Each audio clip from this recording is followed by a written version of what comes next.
I know there's an excellent review inside this video. I'd like to see it soon. Let's talk about presents.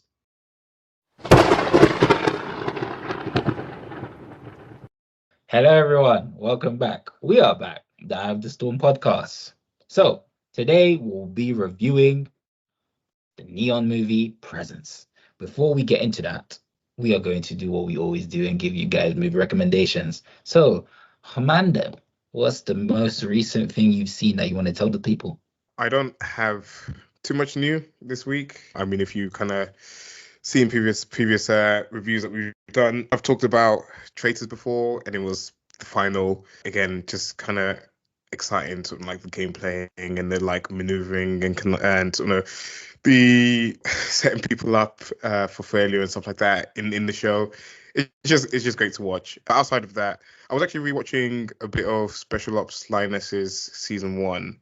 And I forgot how like gripping that show is and how like intense it is. And just again, so for anyone that hasn't seen it before, it's about this agent that has to be placed or is like kind of like infiltrating the sort of daughter of a target that they're trying to kill, and she has to like befriend her essentially. So she's like, kind of undercover and whatever. And it's just thrilling throughout in terms of sort of how she's like having to build a relationship, how she's trying to sort of kind of maintain her cover and things like that. And I need to properly sit down and watch season 2, because when I first tried to watch it, I was like a little bit distracted on my phone, this, that, and the other. But yeah, just having rewatched part of season 1, I'm like, okay, I'm ready for season 2 and seeing where it goes.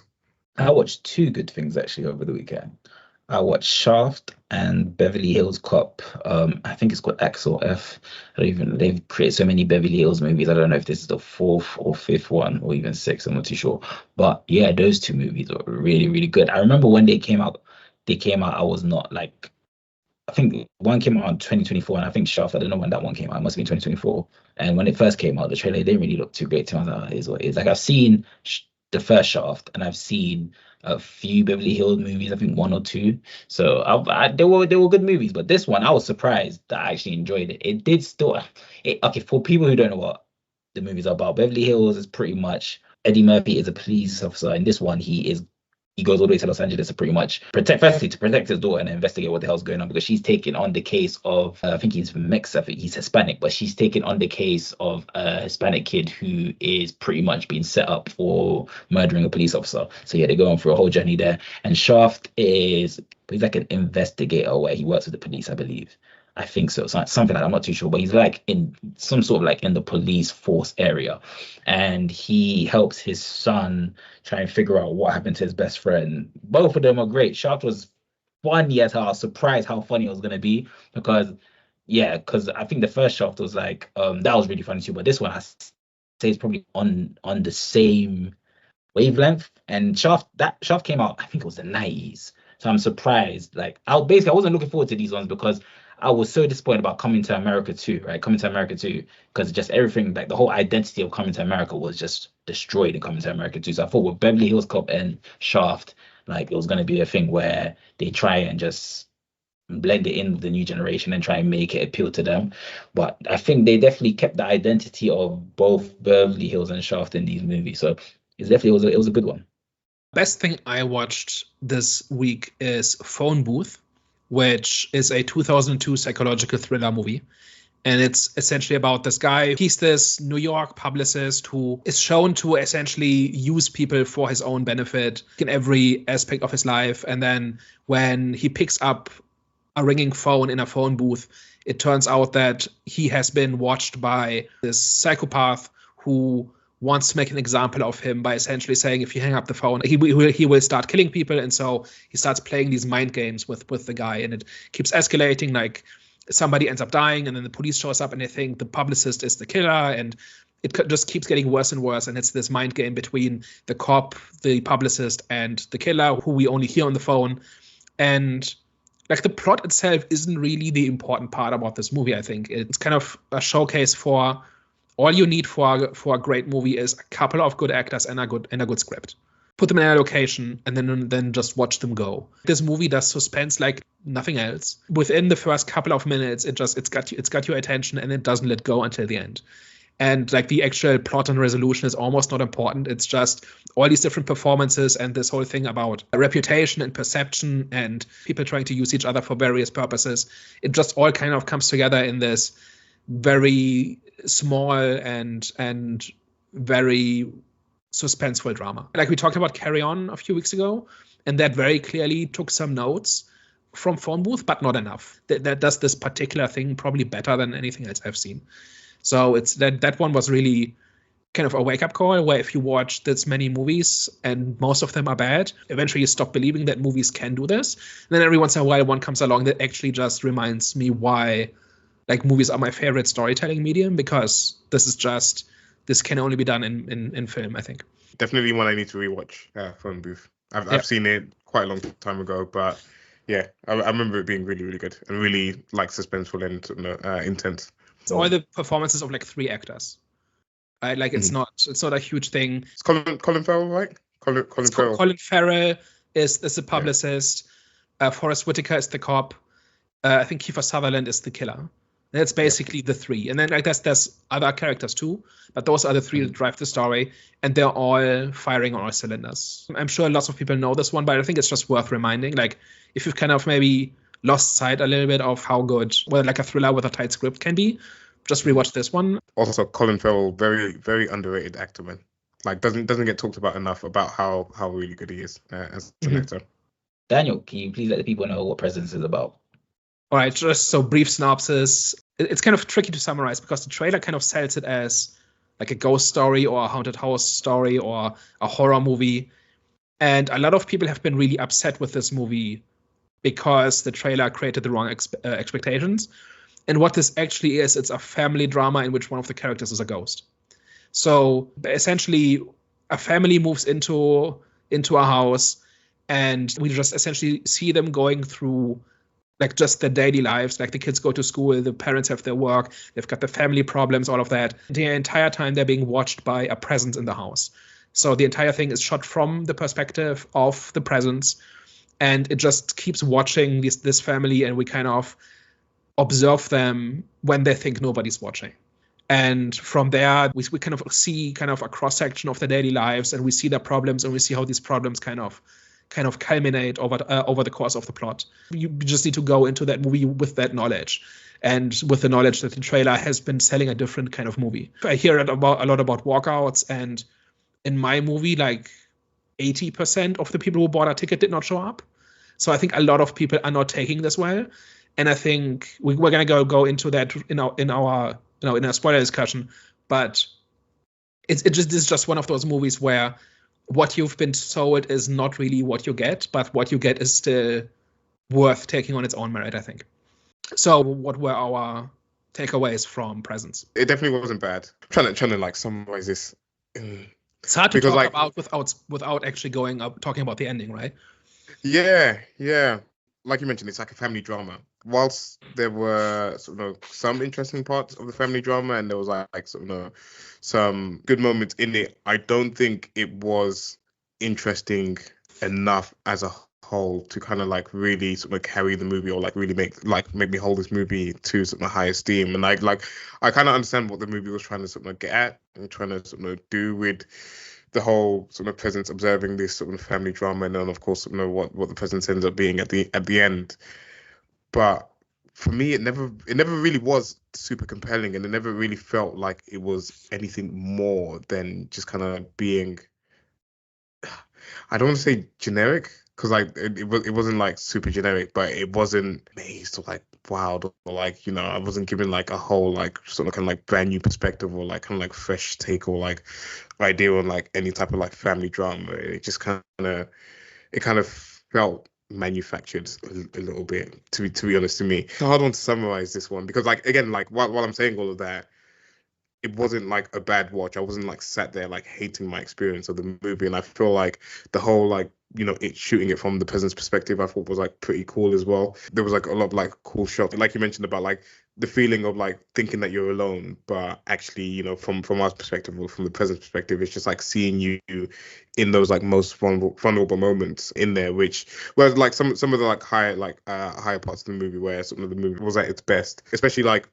most things to do with the father. Actually, he was sort of my MVP, my favorite character in this, just the way that he was trying to like manage the family dynamics, trying to sort of kind of keep the family unit sort of together. It's cool. It's not one that you really need to the cinema to watch. It's probably like one that if you caught on Netflix or like caught on streaming, you probably wouldn't mind watching, but to kind of like fork out some money to go to the cinema and like kind of go out your way to see it, I wouldn't really recommend it for that, to be honest.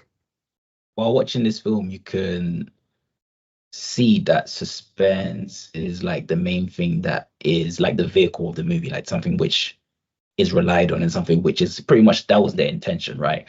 It amounted to something which wasn't enough, and that's something which is very like it's something which can like ruin a cinema goer's experience, as in like, because like if your film is like, if the vehicle of the movie is suspense, right? So if that's the selling point of the film, and then the revelation is something which kind of feels like it amounted to nothing, that's what for me ruins the experience. And I've kind of felt the same with this movie. I would definitely, it's not a bad film, but it's not a good one. It had moments, and I felt like it was pretty cool, like the concept of the POV of the ghost, like, well, kind of like when there's a film about like a haunted mansion or there's like a ghost in a house or something like that, we always see from the perspective of the actual people rather than the ghost itself. So kind of like seeing it from the ghost's vision is like, the first 20 minutes I actually liked it, especially when the brother's friend was introduced, because obviously the whole relationship dynamics between him and the sister, I'm not gonna say too much because we're not in spoiler section yet, but that storyline there was interesting.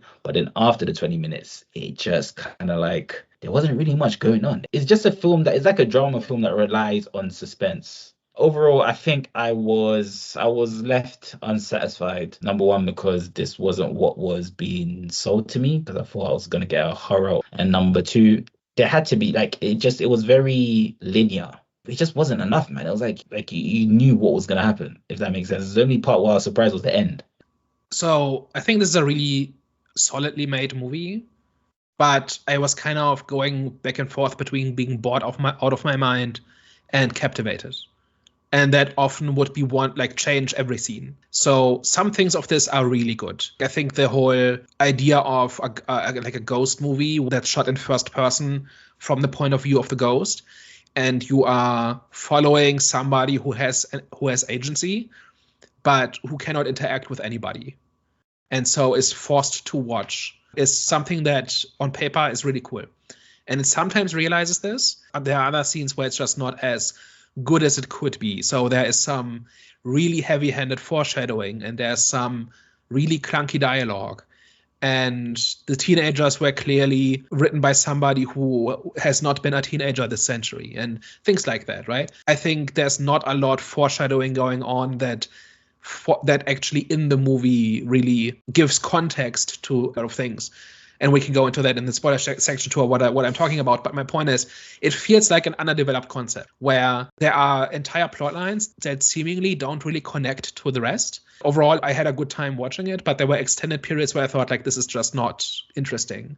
Can we go back to like 2 scenes ago where I was really captivated by this one performance or this one scene or something like that? So it is a really mixed bag. So for that reason, I'm not entirely enthusiastic about it, but I also don't think it's trash. I think it's a very flawed, interesting idea that is at least fine, if not good. So that's my glowing review. Let's talk about it. It's hard to actually talk about it, even though we need to talk about it, because I feel like the vision for this film was to have a lasting impression on the audience because of the way that was made and like the perspective that was being told from. Firstly, was it giving that for you? Number one. And number two, how original did you feel like the story was? Did it felt fresh and unique, or it proved like it borrowed from other ghost films that we've seen before? So it definitely references other ghost movies, right? So the poltergeist activity, this whole idea that the ghost is driven by instincts from their life, but they're not the full person anymore. Things like these are all familiar ghost things, right? And I think once we reveal that the ghost is actually the brother who caused his own death and then traveled back in time and kind of formed as like a stable time loop where he causes himself, it's actually a pretty involved science fiction idea. And there's time travel involved, and the time travel happened because of a thing that happened in the past, and the thing happened in the past because there was time travel and stuff like that. One of my big problems with this movie is that is really where it gets interesting, but that's the last minute of the movie, and then it's over. So I have read a lot of like short stories, like science fiction and horror specifically, that are very mundane for almost all of it. And then the last paragraph, the punchline happens, but then it's over, and that idea is not explored. And I think this movie would have been so much better if we've gotten the reveal at the 50% mark, where we find out who the ghost is at exactly 50%. And then the second half of the movie explores that and builds on that. And now the rules have changed now that the ghost knows who he is and maybe tries to prevent it from happening in the first place, or knows that this has to happen, otherwise he won't happen, and so on. There's lots of different possibilities, but I think just the fact that there's an implied mystery of who the ghost is, right? Because it's got to be somebody who lived in that house and who suffered a tragic death, but there's no record of anything like that happening. And so, I don't know, it's like, does nobody know about this, or does the realtor lie for some reason? Or is there something else going on, right? And then we get very heavy-handed exposition from the psychic who just explains how it works in one scene. And then in the last minute, we figure out that it's the brother. And it all happens in the last minute and kind of makes sense. But then it's over and we don't get to interact with it. We don't build on it or anything like that. I think that is kind of where it really gets frustrating. If we'd gotten that context at the 50% mark, it would have contributed a little bit more to sort of the family drama that was going on, because now we understand it's the brother that maybe like regretful of his past, or like maybe hasn't been the best brother or like to his sister, and trying to like take steps to even like shape himself and like change himself to like try and sort of be better for his sister and like try and be there for his sister without having that reveal and without like knowing what the ghost is. You're like experiencing this family drama, and it just feels like, for me, it just felt hollow because it felt forced that the brother and the sister, just doesn't get along, and he's not empathetic to her situation, even though she's had two friends that have died. And, you'd think that someone with like a little bit of heart would be a little bit more mindful of that. And then you've got like this mother who just like is completely absent, doesn't care at all. And it just like, it would have helped with maybe the messaging of the movie if we'd gotten that reveal a little bit sooner. Yeah, this really lives and dies with the family drama, right? Like, can you get on board with the slice of life? And I don't like slice of life in general. I like there to be some kind of structure and direction to it. And that is just pretty much missing here, right? There are entire subplots that don't really connect to the main story in a way, right? And they kind of round out who these characters are and what kind of family they are, and how the image they portray to the outside is not quite what their family life is really like. And like, none of it is exactly pointless, but as I was watching it, I kept looking for the connections. How does the parents almost getting divorced tie into anything else? How does the mother being involved in some kind of white collar crime tie into anything else? How important is it that the boyfriend starts out as the brother's friend when the brother and sister don't get along? Like, there are all these different pieces, and it's not like none of them connect, but a lot of them don't, specifically the mom's white collar crime. And we spend a whole bunch of time on that, and on the father kind of toying with the idea of divorce and then throwing it away and trying to stick it out and all of that. It feels like if you've done another pass or two over the script, you could have connected these things a little bit, where one informs the other or leads into the other or contextualizes the other. And I think if you really dig into it, you can find something. But throughout a lot of the movie, I was left wondering, like, what's the point of this? And then I'm not sure, like, by the end of it, I still didn't know. I still didn't know why the mom being so career-focused and so success-focused really tied into much of anything else, and how that connected to the daughter, other than she ignores the daughter. But then she ignoring the daughter doesn't seem to cause very much. It's not like she seeks out the boyfriend to get back at the mom. I didn't think.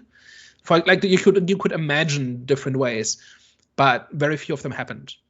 And that's kind of my really big criticism of this movie, is that it's not a very long movie, right? It's like 85 minutes, So that's something that I like, right? I think movies have been too long, they've been too bloated with too many subplots. And this is 85 minutes. It's basically one idea, kind of expanded into movie length. But even then, we have large pieces where it seems like you could just cut them.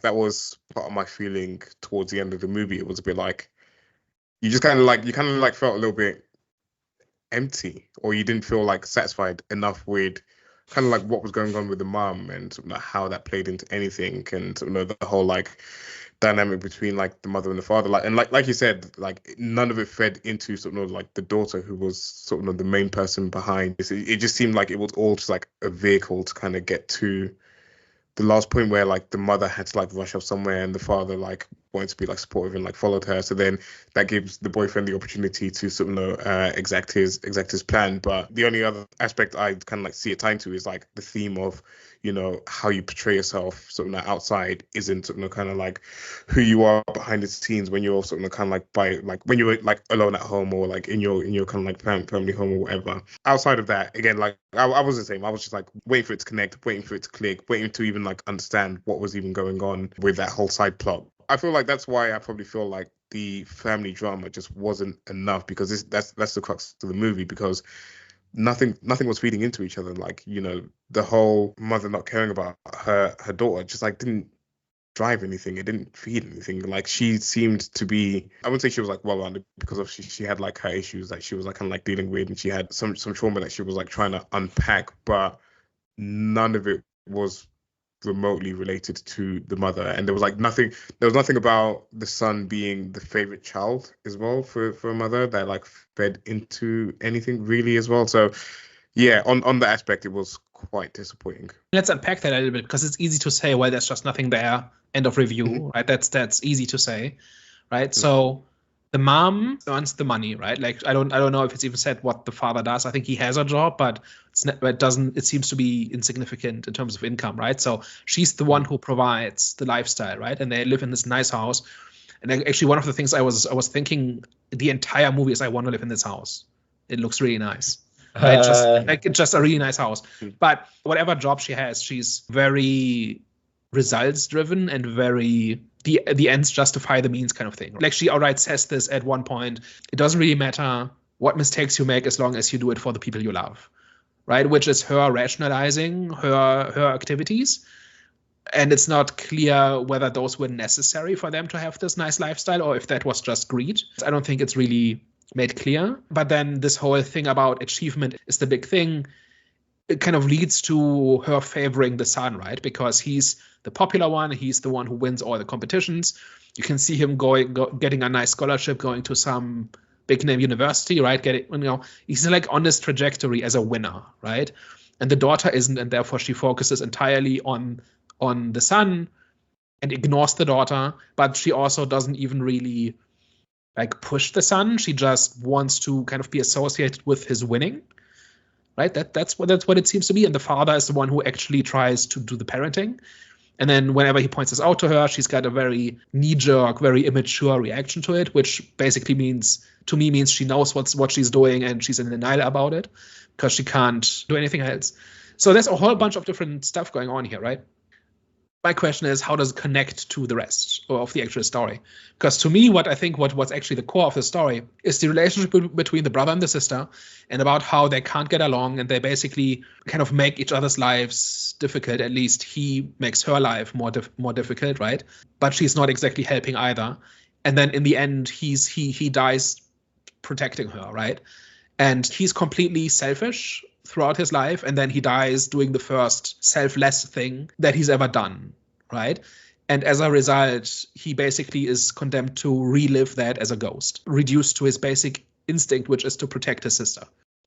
So is that enough? How I first viewed it as was, okay, the ghost is watching family dramas. So it's not a thing where it had to connect with the ghost itself. No, but then they're like, there should be some type of cause and effect in terms of like the regrets of like how you treat someone, the regrets of like not being there for someone in this and the other. There has to be like some type of like cause and effect between things like what the mother's doing or things like what the brother's doing to how that impacts the daughter in this, who's essentially like kind of like the main person that the ghost is mainly interacting with. There had to be that connection. There had to be sort of that level of sort of things impacting one another that then sort of leads to that moment where sort of the brother has that moment, or has that sort of heroic moment. Because even when like Daniel was mentioned about the whole dynamic between the brother and the sister, I didn't really feel it. Like, I know there was like moments where he was a bit of a dick to her, like at the dinner table, where he kind of has enough about like, I can't remember what he says. He's like kind of like sounds off on sort of her and like sort of her experiencing like the ghost or something like that, or experiencing like a presence in the house. I can't remember exactly what it was. They're basically saying you as parents have to put up with this nonsense, but I don't. I'm out of here. And that was like, to me, the most like kind of like profound part of like the whole like dynamic between the two. The rest of it was kind of just like typical sibling stuff, where at times, yeah, he might like just like kind of go and check on her. At times that like they don't get along or whatever like that. But there wasn't really much in there for me that I kind of like took away from sort of from their relationship, to have that moment in the end where he's the ghost and he's like having to be the one that really went to save her. So there's like little pieces, right? So there's a scene where they're hanging out in the evening. The son tells the story about how he and a group of friends embarrassed this girl at school, and how that has kind of gotten out of hand, and now there's like nude pictures circulating the school and whatever. That one, I was so baffled while watching it, because it seemed like the mother was like loving hearing about it, and the father was there in earshot, and then they're talking about a kid who's had like their news leaked, and she seemed like so into the story. I was like, okay, I was like, that's completely weird, and it didn't feel like that's how it would play out, but maybe I don't know. There's something there, right? So the mom is established as not wanting to be a parent. She ignores the daughter, and she wants to be the son's friend, right? Mm-hmm. Like, there are multiple scenes where this is the case, where she acts like completely ignores any mistakes the son makes, and basically just wants to be like friends with him, right? Like there's this very creepy scene where she's drunk and she almost comes onto him, which was weird, but that was really just her rationalizing her thing about like committing these crimes in order to make give the family a better life, right? There was clearly this thing about she kind of idolizes the son, and she likes having a winner in the family, and she wants to be proud of him, and she probably brags about him to her friends, stuff like that.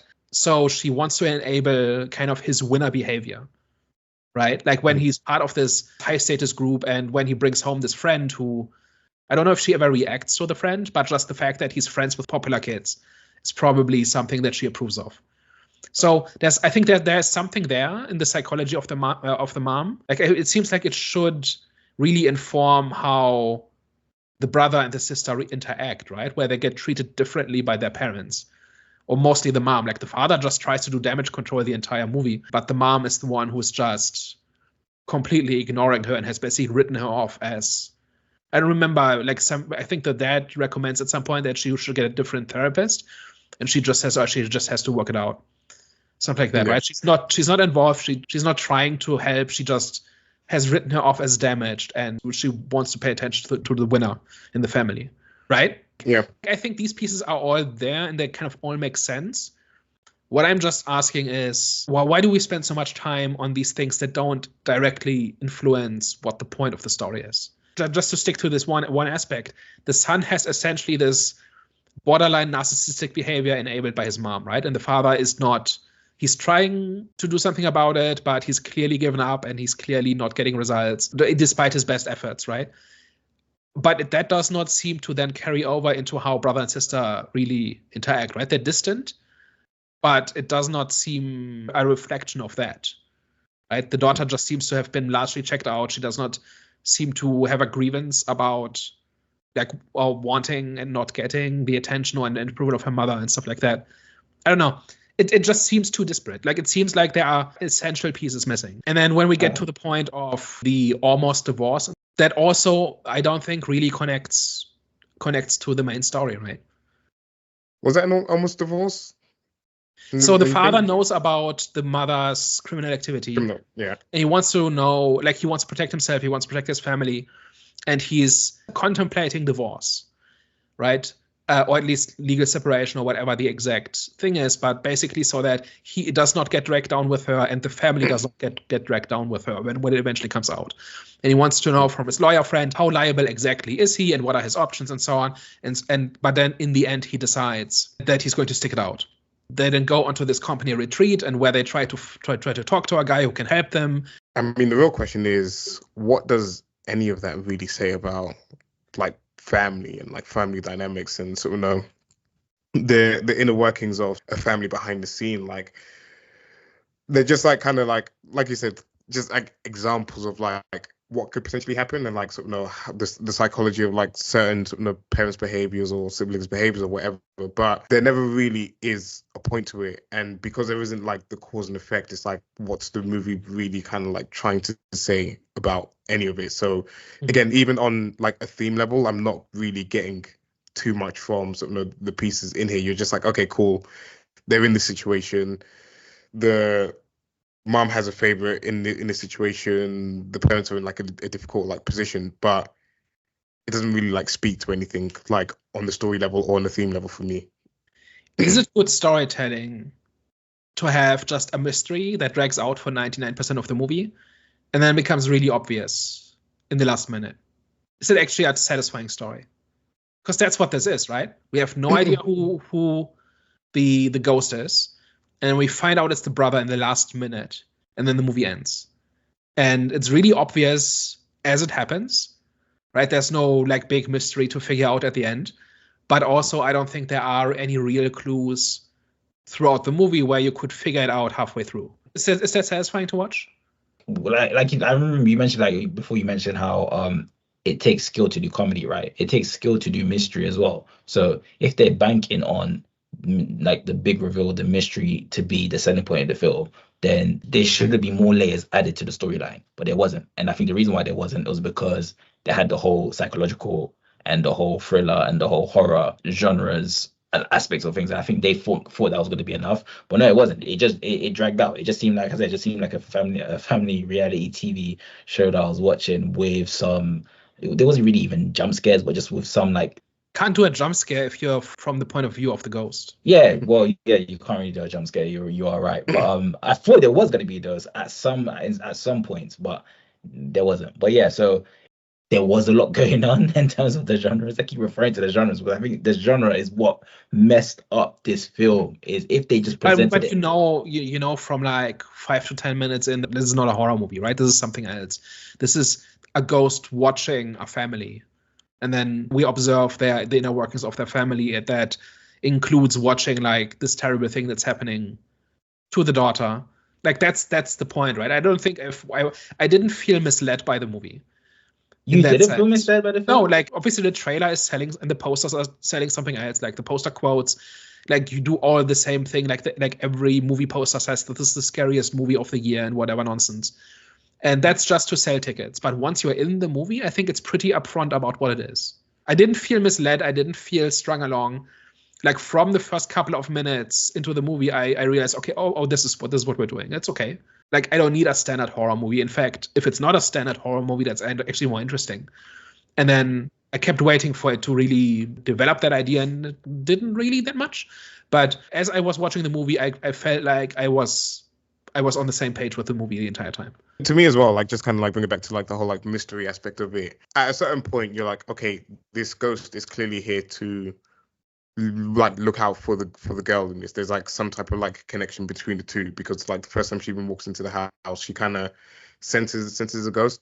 And at no point throughout the movie did it make me question that it was like possibly like someone like the brother or anything like that. To me, throughout the whole movie, my whole mindset was it's just someone looking out for her. It could be like one of the girls that was like killed or something like that. Like I know the movie like kept like trying to push that idea, but it didn't give enough clues or enough like ideas that it could potentially be something other than just like one of the girls looking out for her, to be honest. And that's kind of like why when we got to the reveal of like it being the brother at the end, and it was just to be like, oh, like we could have probably done something a little bit more interesting with this, or like it could have gone in a little bit more of a interesting direction, or you could have like maybe had me like kind of guessing or like glued to the mystery of who this person was, because like once I'd like figured out, okay, this ghost is just like here to like help them, you kind of forget the mystery of like who the like ghost is. Of course, you like know that you're probably gonna get the final reveal at the end. And to be honest, if it turned out to be one of the girls that was murdered by the boyfriend, I think that might have even been a little bit more disappointing than something it being the brother, just because it would have been like, okay. I absolutely like the reveal. It's more like the gold standard for twists or subverted expectations is Game of Thrones, right? The Red Wedding specifically, where when it happens, it's shocking. In the first time you see that scene happen, but then if you watch it again, you find all sorts of clues, and you see pieces being moved into position, and you see motivations being established, and you see different threads converging on this one event. And when it actually happens, it feels obligatory almost. It feels inevitable. In my mind, this is how you do it, right? This is how you do this big reveal, kind of that's shocking in the moment, but that makes sense in hindsight. It's always dangerous to say it has to be like this one thing, but there's a reason why that scene had such a big impact on everybody, right? When it happened in the show, which is that it's not simply a surprise. It actually, you watch it again, it actually makes sense, and it's really satisfying to kind of see the clues, and that's, I think, what I'm missing from this movie. This movie really should have been, the core of it should have been the brother kind of growing up at just the right moment and kind of beginning to care about other people, right? And there are a couple of lines in the movie that basically point towards this, but it's not like an organic growth in the character, right? He falls asleep as a complete asshole, and he wakes up as the protector. And it seems like there's no real in between, right? Like, you can say that, okay, this is the first time his sister has been in real danger, and therefore all the nonsense and sibling rivalries and puberty nonsense falls away, and now when it really matters, he cares, right? That's a fine thing, but it happens very quickly. It goes from 0 to 100. I don't feel like there's a progression here where you can see, like the father tells him at one point, there's a good man in you, and I hope I meet him one day, right? I didn't feel like there was a good person inside him. He was just a little shit, and maybe he grows up to be somebody else, but I don't think he's like a good person who's just had a bad influence. The more I think about it, like maybe he starts out as kind of a nice kid, and then he meets Tyler. Is it Tyler? And Tyler turns him into an asshole. And the parents say, "What happened to you? I don't recognize you." But that happens to people when they're teenagers, right? Sometimes, and then eventually they grow up, and maybe that's what people think is happening.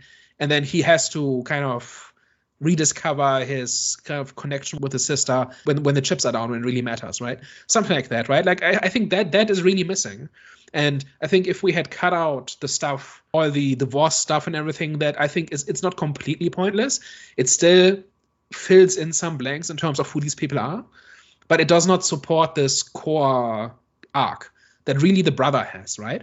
Because of that, we don't have time for it, and because of that, it doesn't happen, and because of that, it feels sudden and unsatisfying, I think. That's kind of my final diagnosis, that is really what the movie hinges on, and we don't do it. Am I crazy? No, I don't think you're crazy. I think you kind of like hit the nail on the head with that one, in terms of like it being a little bit undeserving and sort of not having that logical sort of progression from the brother. With a lot that happened in this movie, even like the whole like boyfriend situation and him sort of kind of being the killer in this. I don't know. I felt it was obvious that there was like something off with his character.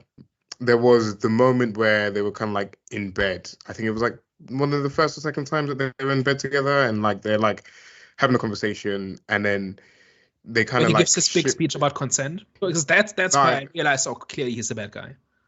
No, mine was when he was like kind of like pressing about like wanting to know about the girls that had been murdered. To me, it was a bit like, that's like a very odd line of questioning, or odd like kind of like thing to kind of like probe on that he was doing. And from that moment, I was like, okay, like there's clearly something off with this particular character in this movie. You then just kind of like see him kind of go for the juggler and trying to like spike a drink, and it doesn't work the first time because like the ghost can interfere the first time, but isn't able to interfere the second time for whatever reason. But it just didn't. I think because he's holding the glass. Was it? I think the first time he puts it on the table and he's able to vibrate the table. Second time, I think he never lets go of the glass. I think that's it. Yeah. I think that may be it. But even with like that, it just for me it didn't feel like there was like much of a mystery there, because like again it felt like they just made it, to me anyways, a little bit obvious that there was like something very like off with his character and off with who he was as a person. And I feel like if they'd like reworked the script, and if they like kind of like reworked what they've done here, is they would have just had a little bit kind of like just like better progression in terms of like how things were unfolding in term for the main parts of the story of the sister being in danger and the brother having to come of age, like become the man that he should be to save her. Maybe even like at first like maybe like missing or like misunderstanding like his friend's intention with his sister, or like kind of being blind to like certain things that's happening between like the boyfriend and sister, and then starting to wise up to it, and then he has like the hero moment, because it seems like the brother introduces the boyfriend to his sister, and then you kind of never see an interaction too much of like the three of them together again. And I feel like the movie could have done a little bit better with having more of that, and having more of like the threat being there, and like maybe like his obsession with bringing friends with the popular kid, or like him kind of like being this bit of an asshole, like being oblivious to kind of what's going on between the boyfriend and the sister. But I don't necessarily think, for me, I actually think that was enough in terms of the interaction between the brother and sister and the brother's friend. The reason why, not even the reason why, but I think because obviously when their first interaction, I actually thought that was like the juiciest parts of the movie, the parts that kept me like engaged. Like I was waiting for the brother to come back, the brother's friend to come back, because obviously that's like when it comes to like that kind of like topic of messing with your boy's sister, that's always gonna like keep you engaged, because that's something that you just shouldn't do. But like even like when they first met, the look they kind of like gave each other, there was like a moment of silence, the look they kind of gave each other, and then when he went to the brother's room and he said, "Oi, like, can I?" I think he kind of implied like something he wanted to do, like kind of like Doesn't Chloe even overhear that, and isn't she weirded out by it? Or is I the don't ghost? know. I don't think she heard it. I'm not sure if she heard it, but the kind of like brother was like nah, and that's when in that moment there is when you saw like the brother in protective mode, because and like I necessarily didn't even have a huge issue with kind of like the relationship between the brother and the sister and how it was portrayed, because sometimes I feel like that kind of like is realistic to how it is in a household between brother and sister, because a lot of the times you're at each other's necks, but when but when it actually matters for you to actually be there for your sister, or to be there for your sibling, it will just come out. Do you get what I'm saying? So like him going from 0 to 100 when he was flat out, like before, prior, like when he was not even unconscious, when he was sleeping on the couch, before that he was an arsehole to his sister. Specifically, he wasn't just sleeping, he was drugged. Yeah, he was drugged. But yeah, before that he was being the arsehole to his sister. Then afterwards, all of a sudden he becomes like the protector. For me, that was realistic, because like even though let's say I have an argument with my sister, if I see her like 2 minutes later getting a text or something, I'm just gonna jump up. Do you get what I'm saying? So for me, that was realistic. But yeah, in terms of like the brother and his friend and the sister, like they had their interactions, for me was enough, because it's like they had that like awkward type of moment where I was like, oh, okay, that gave me like in that moment I had a feeling like, oh, okay, something's gonna happen. Like it was enough for me to know what was gonna happen next, and it did happen next. So then when they actually did meet each other the next day, their second encounter, when he came over, when the brother wasn't there, and they had their little, like for me it felt enough. Do you know what I'm saying? I don't think they kind of like dragged it down our throats. No, it's for me, like for me, it's like what I felt was missing, or what I kind of would have maybe enjoyed a little bit more, was the whole.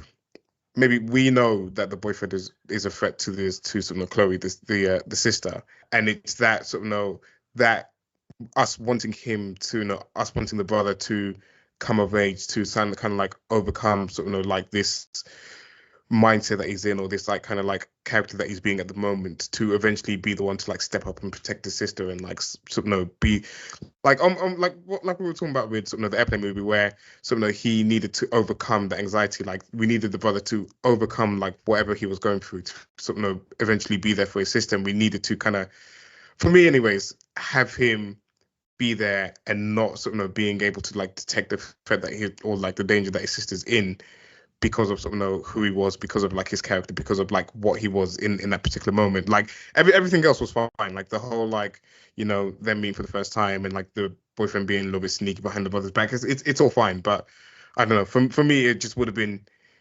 interesting to just kind of like see the brother in that moment and give us a look like something to kind of like root for him a little bit, to like take his like blind glasses off and sort of see actually what's going on and sort of be there for his sister. I think what it comes down to for me is that all of this is realistic. Like, people behave in believable ways, like the decisions they make broadly, given what we know about their personalities and where they are. On balance, it all makes sense, right? The divorce, the father contemplating divorce, but then deciding against it, the mom taking all these risks so that her family can have a nice life, her favoring the winner and not the broken child, and the daughter kind of retreating from all of that and maybe seeking somebody who finally gets her and stuff like that, right? All of that is realistic, but stories are not just about what's realistic, right? It's all about it's about flow and character development and character arcs and all of these things. And I think that is kind of what's missing. And a lot of the praise for this movie is how true to life all of this is, as in each individual step could happen. But that's kind of what it is, individual events in the lives of a family that kind of stumble towards an event. And that is not the same as a story, right? A story needs an amount of structure and direction and resonance and stuff like that. And I think that is what's missing. That it feels unsatisfying to me because I don't feel like either Chloe is on some tragic trajectory because she's been failed by her parents, and therefore she makes bad choices and therefore she almost gets killed, or she trusts in the wrong people, or Tyler just enjoying kind of the limelight and being popular and having all these successes and all this attention. And then Ryan kind of apparently coming from a family that is very stifling. And so he exerts power over anybody he can. And that basically means seeking out broken people and manipulating them and getting their trust, and then kind of exercising the ultimate power over them by killing them, right? When they least suspect. Like, each individual part of this makes sense. And each individual part of this is kind of interesting. But I think what it all comes down to is it does not add up to that much of a story, right? Like, if you try to make this into a coherent story, you would cut a whole bunch of extraneous stuff and you would put more flesh on the bones, right? You would add more foreshadowing, you would establish more things more clearly, but also in a relevant way, right? And I think that is really where this movie, I think, falls short. And that's why, at least for me, I think it seems for all of us felt unsatisfying, right? And that kind of leads into another issue I have with this movie. So a lot of people are really praising this, right? Online specifically. And one of the things they praise is the foreshadowing, where there are individual lines that sound ominous or seemingly foreshadow things that happen later on. So one example is, at one point, the father says to Tyler, "It wouldn't kill you to stand up for your sister." Guess what? He stands up for his sister and it kills him, right? Is it good writing? It's clearly put in there so that the audience can recognize it as a clue. Mm-hmm. But it's not character driven. It's not something that has meaning based on the father saying it to the son in that situation and that then having bearing on what happens later on, right? It's purely the writer playing games with the audience. Like, look how clever I am and look how clever you are for having noticed it. No, but wouldn't you argue that line there triggered a turning point? What's the turning point? No. The turning point is the turning point is he hears his sister crying for help. Or yeah, not exactly. He wakes up and the ghost kind of just tells him there's danger.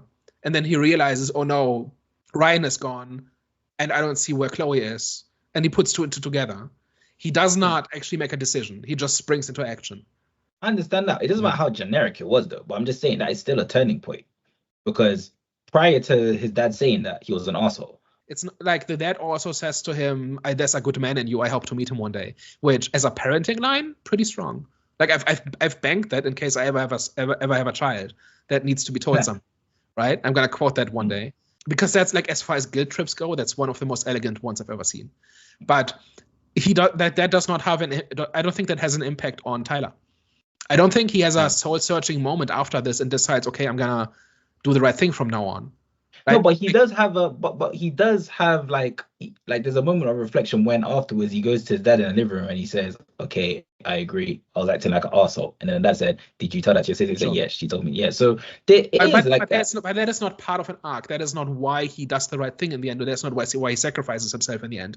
It's again an isolated incident, and that isolated incident makes sense by itself, but it does not slot into a bigger arc, in my opinion. Yeah. And No, I think no, that is just one of those examples. Or like there's other things too, like everything the medium says is just there. Like it's the most obvious exposition ever, right? Everything she says is just tailor-made to leave a clue for the audience so that later on you can say it all made sense. It's not really organic why she would say those specific things in that specific moment, and that then has an impact on other people in the story. It's just the writer feeding pieces to the audience again. And it drives me crazy how many people think this is good writing. Like, honestly, I think this is actually really bad writing. Like, you should hide this in the actual story and in actual character actions. You shouldn't just tell the audience what the deal is. I'm curious, how would, because I agree with you, this is completely bad writing and it's just like feeding the information in there without like doing it in a clever way. But you kind of normally have like good ideas behind it. But how would you have fed the whole he's lost in time thing into the story? You want me to rewrite the movie? Normally I do this without your enthusiasm, so that's why I want to just emphasize. Yeah, no, go on. Of course. Okay, so I would have put a lot of emphasis on the ghost's reactions, because the deal with the ghost is he is Tyler, but he doesn't remember it. He has this instinctive need to focus on the sister, and he has this imperative in his mind. This like the only thing that's left is like the imperative protect Chloe. That's what he does throughout the entire movie, and he doesn't know why. So what I would have done is to have to put more emphasis and more detail into the ghost's reactions, like what he pays attention to and why, and how he reacts to things. For example, when he hears the father talk to his lawyer about divorce, any 16-year-old who hears their parents talk about divorce freaks out. The ghost had no reaction. The ghost should have had a reaction, a panic reaction, and not understood why. Because he doesn't remember that this is his father. He just knows this is bad. I don't want this to happen, but I don't know why. That should have been the case. Or when he meets Ryan for the first time, he should have hated Ryan and not known why, for example. And throughout the movie, there should have been, like, if I was rewriting this as a complete amateur, I break into the director's home and I steal the script and I take out the red marker. I would see, okay, what is Tyler's mind? Like, what is on Tyler's mind in the last moment before he dies as he falls out of the window? Protect Chloe, beat the crap out of Ryan. I'm sorry for everything I've done in the past year, right? That's kind of what's on his mind. And that drives every action the ghost has up until this point.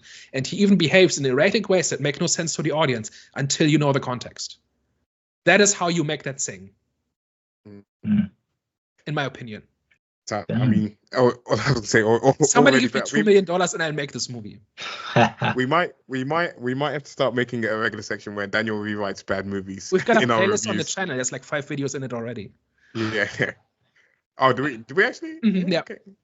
Okay, great. So I've done this before. No, but like I think actually like this is the thing that should have made the movie special. Like if the puzzle is who is the ghost, and you get more and more pieces, and over the course of the movie they kind of slot together, and then once you have the full context, now you know why everything happens the way it does. And I think that's what's missing, because this whole slice of life approach, I don't think is better.